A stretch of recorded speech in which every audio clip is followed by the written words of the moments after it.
Since the Industrial Revolution, humans have emitted more than 2,000 gigatons of carbon dioxide into the atmosphere. That's the weight of more than 400 billion African elephants, 5.5 million Empire State Buildings, or 347,000 Great Pyramids. This thickening blanket of heat-trapping greenhouse gases has a tremendous effect on the climate and the world we live in. If you guys want, in a future video, we can explore how we're trying to reduce our emissions or the effects those emissions have on our planet. But today, we're going to be talking about 6 ways that we're trying to actively remove CO2 from the air. So let's jump in.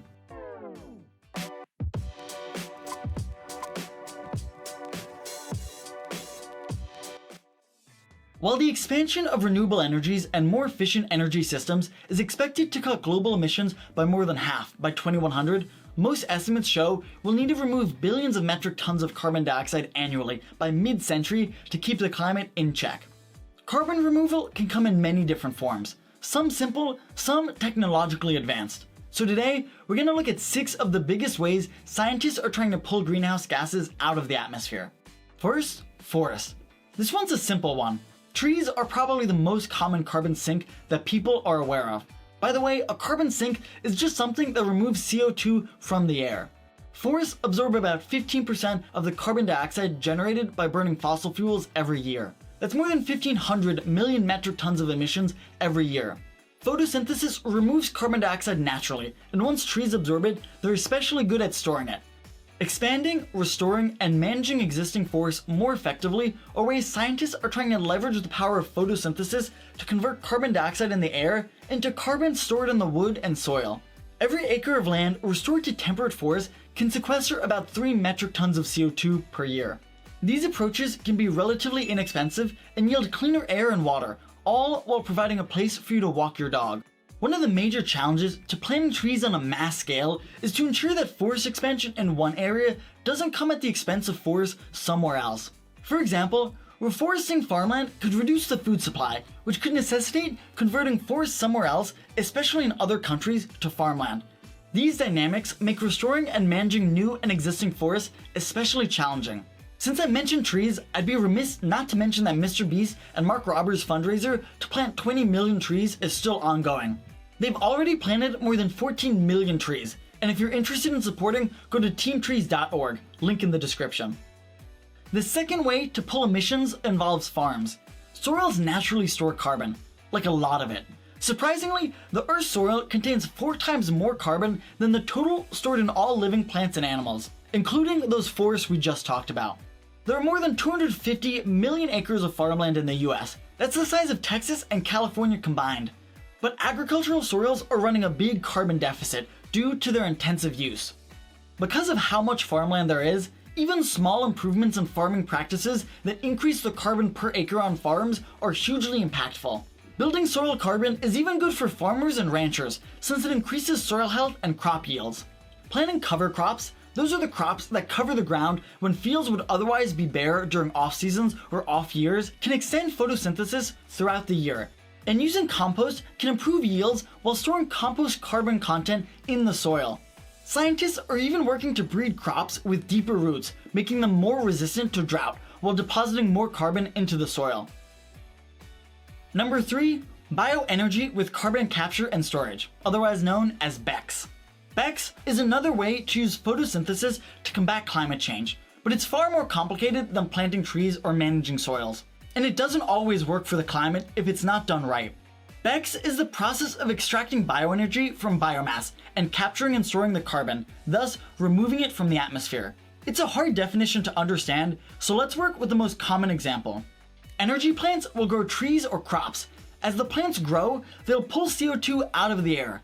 Then, once the plant is grown, carbon is left behind while biomass is extracted for biofuel production. That biofuel can be used to power cars or planes, and the carbon that was left behind can be stored underground or mixed into long-lived products like concrete. So fuel was produced while removing CO2 from the air. As of 2019, 5 facilities around the world are actively using BECCS technologies and are capturing approximately 1.5 million tons of CO2 per year. While this technology is currently prohibitively expensive, research has shown that similar methods could increase both energy generation and CO2 removal by more than 50 times relative to modern-day BECCS systems. so the technology does show promise. Number 4. Direct air capture. This is probably what most people think of when talking about removing CO2 from the air. Direct air capture is the process of chemically scrubbing carbon dioxide directly from the ambient air, and again storing it either underground or in long-lived products like concrete. This new technology is not unlike the carbon capture and storage technology employed today at power plants and industrial facilities. It's relatively straightforward to measure and account for the climate benefits of direct air capture, and its potential scale is enormous. But the technology remains costly and energy intensive. But as the energy and technology costs go down and more energy is produced by renewable sources, direct air capture has the potential to take back billions of tons of emissions annually. Number 5. Seawater capture. Direct air capture, but for the fishes. Oceans are actually the largest carbon sink on Earth. While the oceans represent a great potential to reduce emissions, when they absorb CO2, it increases the acidity of the seawater. And increasing the acidity of the oceans has its own effects, like destroying coral reefs and delicate ecosystems. But scientists are looking into ways to scrub CO2 out of the oceans, like we scrub CO2 out of the air. By reducing CO2 concentration in the ocean, the water then draws in more carbon from the air to regain balance. And seawater has a much higher density of CO2 compared to ambient air, which means less work is required to separate it out than in direct air capture. But seawater is also considerably heavier than air, which means more work to move it through any processing facility. The US Navy has already developed a prototype seawater capture device. Because CO2 can be converted to fuel by adding energy, this technology can allow vessels to create their own fuel at sea. Of course, if the captured carbon is converted to fuel and combusted, it just returns to the atmosphere.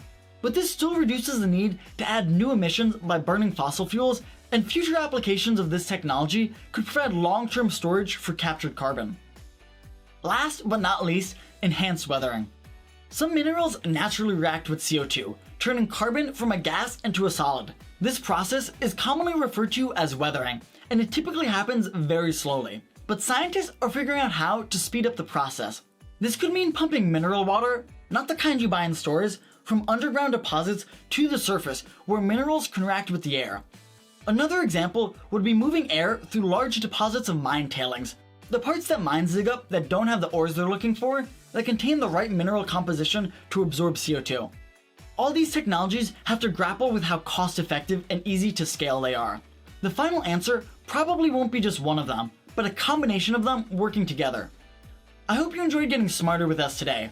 If you liked this video, consider sharing it with a friend. And remember, there's always more to learn.